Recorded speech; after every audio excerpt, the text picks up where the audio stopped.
signed in, you each have a yellow sticker with a number on it on your Chromebook. If you add that number to the word student, that will become your username. For example, you'll be student2. Add that to the pre-filled domain and your password is PET2020. While my class are getting signed in, I'm going to showcase to you one of my favourite features of slides, which is live closed captions. I can decide as I'm speaking if I want the words I'm saying to appear as text either above or below the slide deck, and I can also decide upon the size that I'd like it to be. I'm going to choose it to be extra large and at the top. This is a live demonstration of closed captions in Google Slides. Lots of use for that. Really helps out certain students you might have with particular needs, but also if you're in a large auditorium, just a nice way of having extra clarity for everyone. So you would have got signed in there, and you would have seen that once you signed in, you were taken straight away with a page pushed out to you that was a Google Doc. Being able to push this out to you is one of over 200 features that we can easily manage through the admin console. Once you're in that doc, if you just go ahead and find your row number according to the number on your device and start to fill that in, that would be great. You can have up to 100 people simultaneously editing a Google Doc, which makes Google Docs great not only for classwork and amongst students, but it also avoids that situation where amongst staff you might have emails with lots of different attachments floating around, and then someone trying to pull up the latest version when all of that is finished. With Google Docs, the version that we start with is the version that we finish with. To share with you something here called version history. Version history allows me to see the changes that have been made, when those changes were made, and also using a very helpful color-coded system, I can also see who made those changes. Should I wish to, I can easily revert to a previous version. Activity Dashboard is another great feature of Google Docs. Activity Dashboard allows me to see who has actually viewed the file. So let's picture we've got a staff meeting next week, an agenda's been shared, and we're not convinced that all of our staff have been falling over themselves to jump in and access that file. With Activity Dashboard, I can send a nice gentle reminder to any colleague that hasn't yet been able to view it. So here we are, Rachel will get an email just asking her to please view the file. That email will then come through and link us straight back to the Visit Google Doc. And lots of accessibility features come baked into GSuite for Education and Chromebooks. Also, if you sign onto one Chromebook and set that up for a particular user, they can sign out of that Chromebook, and any future Chromebook that they sign into, managed within your domain, will retain those settings. So really, really useful. One feature is Select to Speak. Select to Speak means that I can highlight text,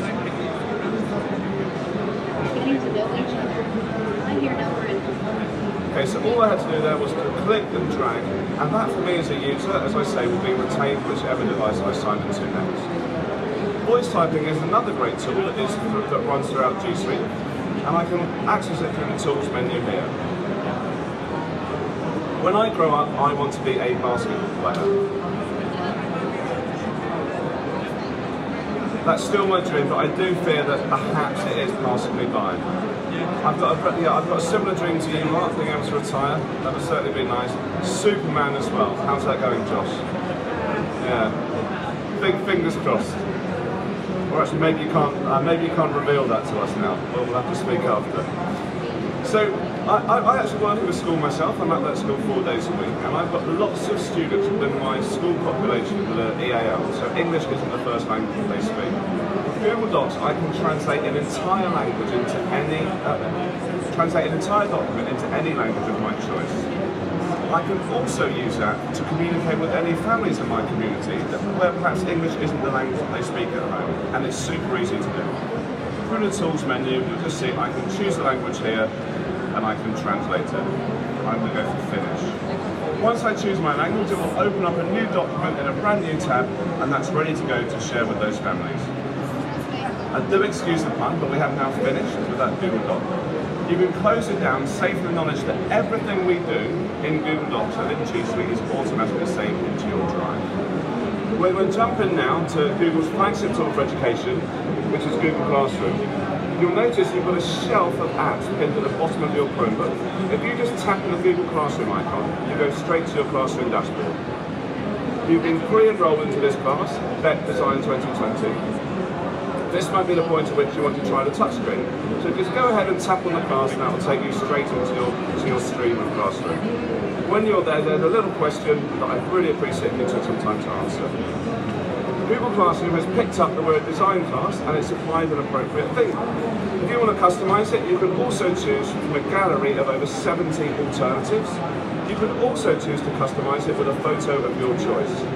The important thing to remember with themes is it's a really useful way for students to differentiate between their classes in a visual manner from a very busy dashboard. We're going to get going with our assignments now, and the first one that we're going to look at is a Google Doc. I've got that Google Doc sitting in my drive, and I don't want to queue up with a photocopy, I don't want to print lots of copies. I'd like you each to have your own digital version. With Google Classroom, that's super easy for me to do. That's now set up. Before I share it with you, I'd just like to highlight this new feature, Originality Reports. Originality Reports only this week become generally available. And it's great for me as a teacher because I know that any work submitted through Classroom now, I can verify as being a student's own. I'll show you exactly how that works when I jump into the grading workflow in just a minute. Just want to show you that's how easy it is to turn on. Now I've assigned that assignment to you. You can either go back to your Classroom stream or to classwork. If you want to speed things up so you can't wait to get stuck in, there's a refresh key which is an arrow with a circular arrow which will be either above your number 4 or number 3 key depending on the device that you're using. But once you're there, please click on 1.1 and open up the doc that appears for you there. I'm going to jump into a dummy version for the benefit of my class but also for the people watching behind. And this is how we've had our assignment set up. This is a very common scenario for students to face. They're asked to do research to get an answer into their document. But what often happens now is they open up lots and lots and lots of tabs. With Google Docs, you can do all of your research from within the doc itself, and that's using the Explore tool. To open the Explore tool, you can either tap on this button in the bottom right-hand corner, or you can access it through the Tools menu, where you're going to drop down and you can choose Explore. I've now got a sidebar to the right of my doc. I can search the doc, I can search all of my files and the web, but what I can do that's really useful is that you'll notice the Explore tool has scanned what I've got in my Google Doc, and it's made suggestions of topics and related research.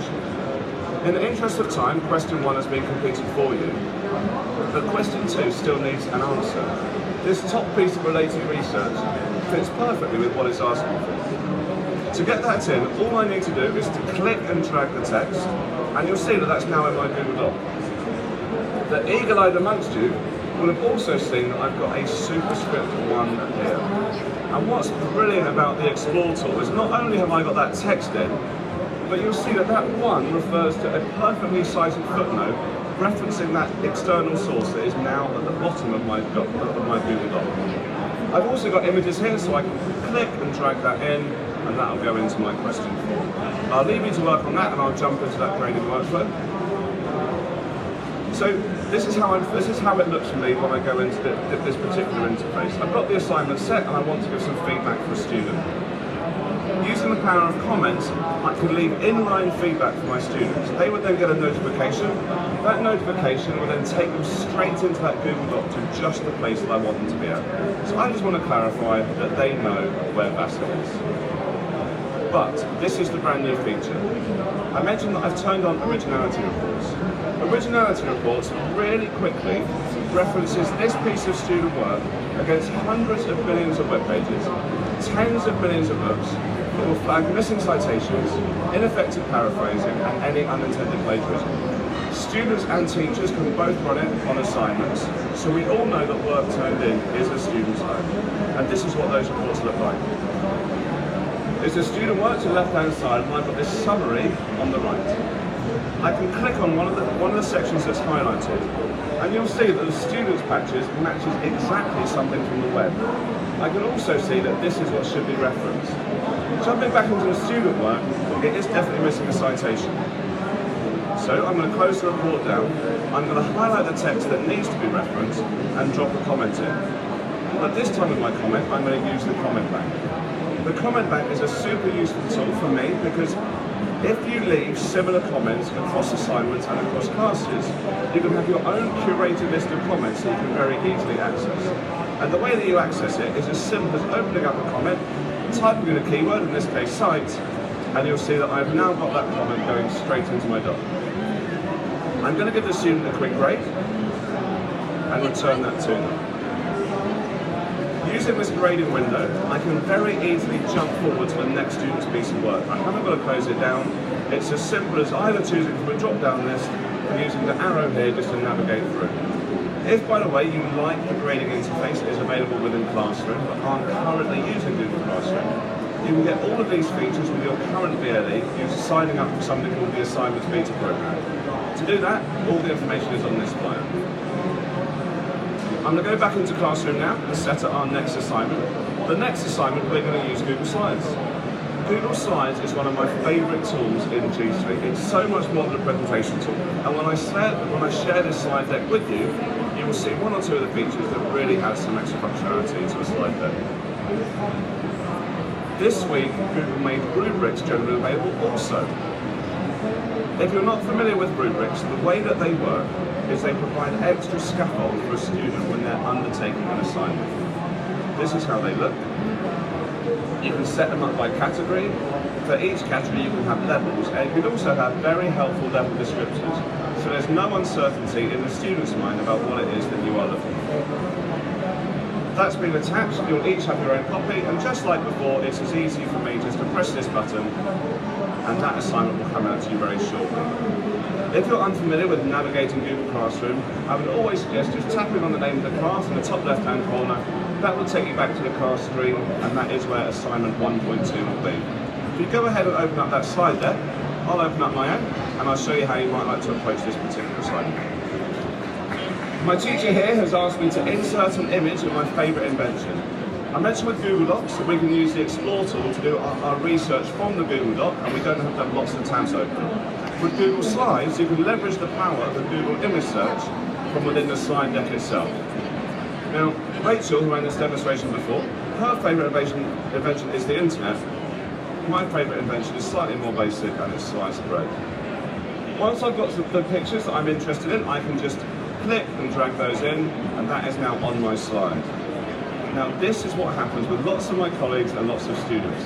They've got the content that they want, they've got the words and the pictures, and they spend an immeasurable amount of time trying to get their slides to look nice. And with the best one in the world, the outcome is never quite as good as all the effort that's been put in. Using the Explore tool again, I get some really helpful layout suggestions.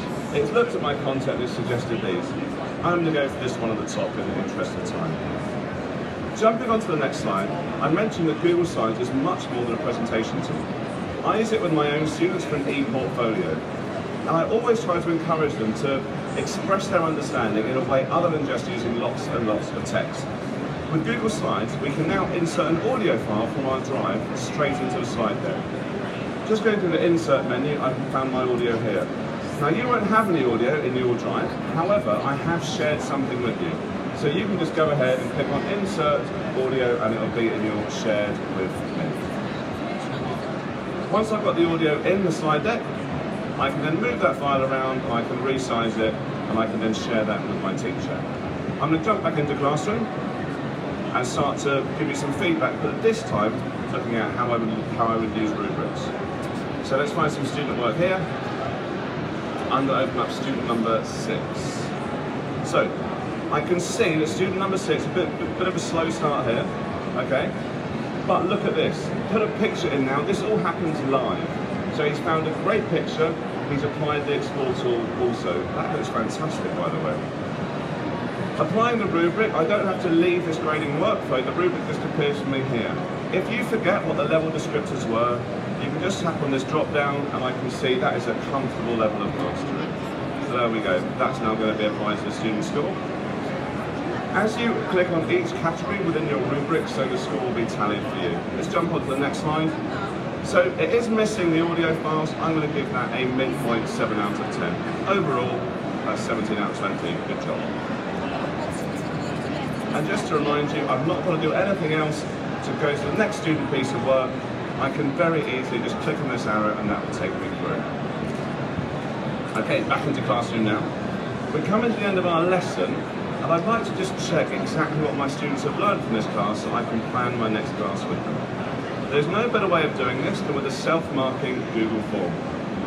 I've got a Google form here, and I fear that I've missed a question out. I have. But luckily, I can now import questions from another form. I've got a question bank Google form that I've been collaborating on with colleagues in my faculty. Once I select that particular form, I can then choose a question to bring in, and that question will now be in my form. I'll just check that it's there. Yep, self-marking, ready to go. I'm going to go back to Classroom now and attach that form to my assignment. Opening up Google Drive, because it's the last file that I edited, it's very helpfully suggested that it might be the thing that I'm interested in, and it is. So I'm going to add that to my assignment, leave grade importing turned on, but before I share it with you, you're using Managed Chromebooks. And one of the beauties of Managed Chromebooks with Classroom is I can turn on something called locked mode. With locked mode on, as you'll experience in just a few seconds when I share it with you, you are locked to that form. It's ideal for low stakes assessment where you want to have something like this, a little check-in at the end of a class. That's assigned with you. Now, you haven't got to go back to Classroom. I'm going to share this form with you in a slightly different way. We've set all of these Chromebooks up and your Chrome browsers to have something called the Share to Classroom extension, and that's how I'm going to share the form with you now. Share to Classroom is as simple as me going to any web page and pushing it out to my students. In a matter of seconds, you will see in the bottom right-hand corner of your screen a little pop-up appear, and just after that, this page will load in your browser. Once that's appeared for you, just tap on the Start Quiz. When you're taking the quiz as well, you'll notice on the right-hand side, you can close the quiz, but I would get a notification to say that you closed the quiz to do some other research and come back into the form. Okay? Back to my teacher view. I've set up my questions, and really helpfully, the same form allows me to see these responses. Your responses will come in live. So I can see my class are taking this form very, very seriously, which is great.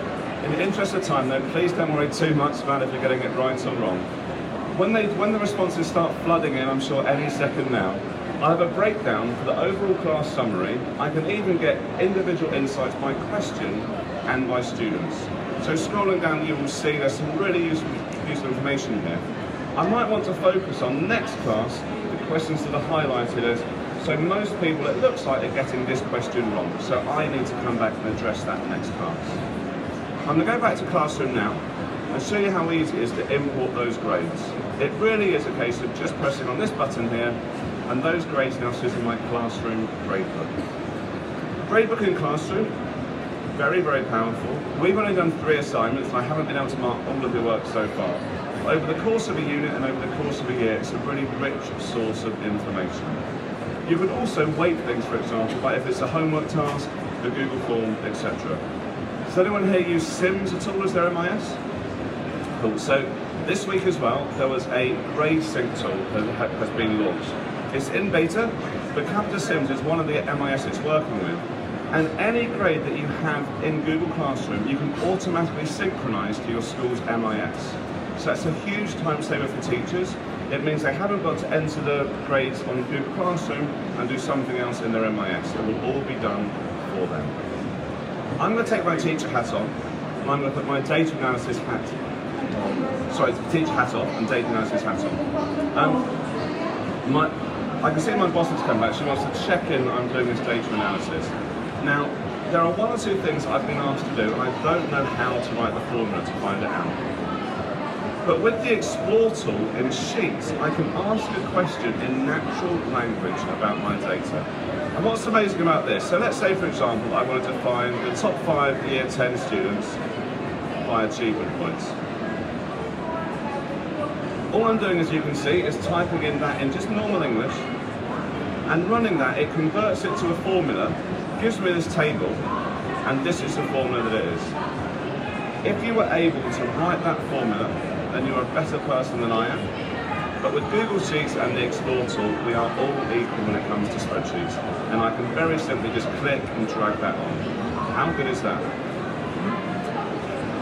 We've set these managed Chromebooks up to be really secure and great for a shared environment. So that means that your work will be saved automatically by only you having to close the lids. So if you close those lids now, it will sign you out with your work saved. Thank you very much. Before you move on, We've only scratched the surface of what's possible to do with these Chromebooks. Chromebooks also give you access to the Play Store and Android apps. To find out more about many of the apps that you can use and tools for your classroom, I would recommend two things. The first of those is to visit the Chromebook App Hub, where you'll find lesson ideas and sparks of how you might use tools from educators all over the world.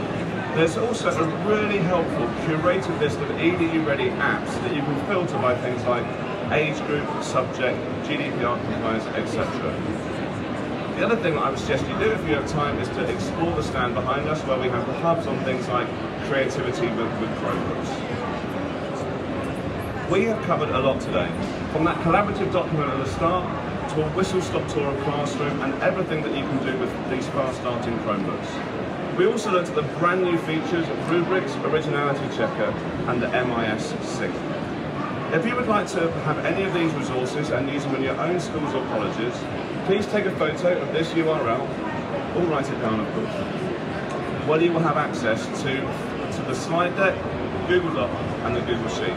Each of those comes with very simple instructions of how you can use those, as I say, in your school tomorrow. Thank you for being a wonderful class, and please enjoy the rest of your time at VET. Cheers. And if you were part of that class, please you can help yourself to one of these limited edition, world exclusive Google Classroom pins.